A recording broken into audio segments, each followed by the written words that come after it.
আসসালামু আলাইকুম। সব শিক্ষা বইয়ের পাতায় হয় না। আপনাদের সাথে একটা গল্প শেয়ার করি। এক কোট প্যান্ট পরা শিক্ষিত লোক, খুব শিক্ষিত লোক। সে এক রিকশাওয়ালাকে জিজ্ঞেস করছে, "ওই যাবি তুই?"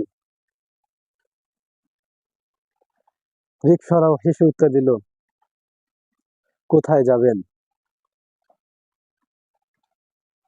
এ থেকে বোঝা যায় সব শিক্ষাই বইয়ের পাতায় থাকে না।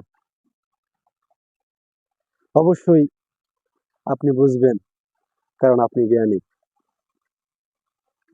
কথাটা খুবই মূল্যবান। আমি আবারও বলছি, এক শিক্ষিতওয়ালা বলছে এক রিকশাওয়ালাকে, "এই যাবি?" কিন্তু রিকশাওয়ালা হেসে বলছে যে, "কোথায় যাবেন?" তাই ভাই, বলা যায় যে সব শিক্ষা বইয়ের পাতায় হয় না।